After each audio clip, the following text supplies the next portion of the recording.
महाराष्ट्र के विधानसभा चुनाव में मिली हार के बाद विपक्षी गठबंधन महाविकास आघाड़ी ईवीएम को लेकर सवाल उठा रहा है। विपक्ष इस मामले को लेकर सुप्रीम कोर्ट जाने के साथ साथ एक बड़ा आंदोलन करने की भी पूरी प्लानिंग कर रहा है, लेकिन विपक्ष के इस आंदोलन को झटका उसकी ही सहयोगी पार्टियों की तरफ से मिलता हुआ नजर आ रहा है। कांग्रेस को महाराष्ट्र में हार मिली है, लेकिन ईवीएम को लेकर झटका उसे कश्मीर से मिल रहा है, जिसके बाद कांग्रेस ने अपने ही सहयोगी उमर अब्दुल्ला को कह दिया है कि आप तो चुनाव जीतने के बाद पूरी तरह से बदल ही गए हैं। उमर अब्दुल्ला ने ईवीएम को लेकर क्या कहा और इस पर कांग्रेस ने किस तरह से पलटवार किया है, इसकी पूरी जानकारी आपको इस वीडियो में देंगे। नमस्कार, आप देख रहे हैं लोकमत हिंदी। मेरा नाम है सोनू कनौजिया। सबसे पहले आपको बताते हैं कि महाराष्ट्र में ईवीएम को लेकर कांग्रेस, शरद पवार की एनसीपी और उद्धव ठाकरे की शिवसेना क्या कर रही है। महाराष्ट्र में जब से चुनाव के नतीजे विपक्षी अलायंस के उम्मीदों के विपरीत आए हैं, तब से ही विपक्ष ईवीएम में गड़बड़ी, ईवीएम हैक और ईवीएम स्लो किए जाने के आरोप लगा रहा है। पुणे के हड़पसर से एनसीपी एसपी के उम्मीदवार प्रशांत जगताप ने तो ईवीएम को हैक करने को लेकर कुछ वीडियोस भी रिलीज किए थे। वहीं बात करें महाराष्ट्र असेंबली की, तो यहां पर पहले ही दिन महाविकास आघाड़ी के नेताओं ने बड़े पैमाने पर ईवीएम को लेकर विरोध प्रदर्शन किया, जिसमें ईवीएम हटाओ, देश बचाओ के नारे लगाए गए। लेकिन कांग्रेस और महाविकास आघाड़ी की इस मुहिम को महाराष्ट्र नहीं बल्कि जम्मू कश्मीर से झटका लगा है। उमर अब्दुल्ला ने इस पूरे मामले को लेकर क्या कहा है, आपको बता देते हैं।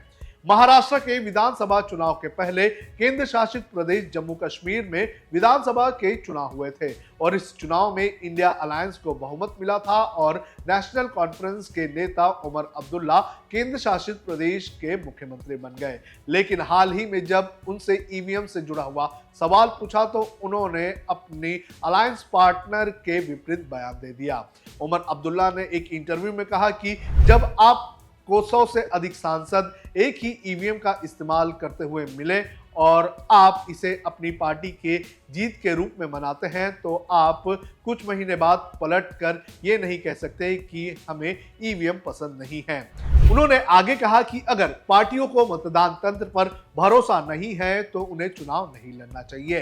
क्या विपक्ष और विशेष रूप से कांग्रेस का अपनी चुनावी हार के लिए ईवीएम को दोषी ठहराना गलत है? इस पर उमर अब्दुल्ला ने जवाब देते हुए कहा कि अगर आपको ईवीएम के साथ समस्या है तो आपको हर चुनाव में इस पर समस्या होनी चाहिए। हरियाणा और महाराष्ट्र विधानसभा चुनाव में अपनी हार के बाद कांग्रेस ने ईवीएम की भूमिका और चुनाव परिणामों पर संदेह व्यक्त किया है। कांग्रेस नेताओं ने बैलेट पेपर से मतदान कराने की वकालत की है, लेकिन उमर अब्दुल्ला ने इसके विपरीत बयान दिया है।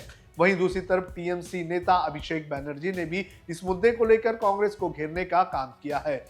संसद के शीतकालीन सत्र में भाग लेने के बाद मीडिया से बात करते हुए कुछ दिनों पहले तृणमूल कांग्रेस के नेता अभिषेक बैनर्जी ने जोर देकर कहा था कि अगर ईवीएम रैंडमाइजेशन प्रक्रिया ठीक से की जाती है और बूथ स्टाफ मॉकपोल और मतगणना के दौरान पूरी तरह से जांच करता है तो इन आरोपों में कोई दम नहीं है। अभिषेक बैनर्जी ने कहा कि अगर फिर भी किसी को लगता है कि ईवीएम को हैक किया जा सकता है तो उन्हें चुनाव आयोग से मिलना चाहिए और दिखाना चाहिए कि ईवीएम को कैसे हैक किया जा सकता है। अब इस पर कांग्रेस ने किस तरह से पलटवार किया है ये भी आपको बता देते हैं। ईवीएम को लेकर दिए गए उमर अब्दुल्ला के बयान पर कांग्रेस भड़क गई है। कांग्रेस ने अब्दुल्ला पर पलटवार करते हुए कहा है कि आप तो सीएम बनते ही बदल गए हैं। लोकसभा में कांग्रेस के सचेतक टैगोर ने यह सवाल भी किया कि मुख्यमंत्री बनने के बाद उमर अब्दुल्ला का अपने सहयोगी दलों के प्रति ऐसा रवैया क्यों बदला हुआ है। टैगोर ने अब्दुल्ला का video social media platform x पर रिपोस्ट करते हुए कहा कि ये समाजवादी पार्टी, राष्ट्रवादी कांग्रेस पार्टी एसपी और शिवसेना यूबीटी है जिन्होंने ईवीएम के खिलाफ बात की है। मुख्यमंत्री उमर अब्दुल्ला कृपया अपने तथ्यों की जांच करें।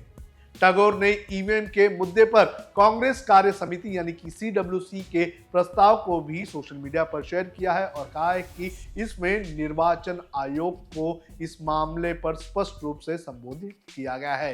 टैगोर ने नेशनल कॉन्फ्रेंस के नेता पर पलटवार करते हुए कहा कि मुख्यमंत्री बनने के बाद अपने सहयोगियों के प्रति ऐसा रवैया आपका क्यों है।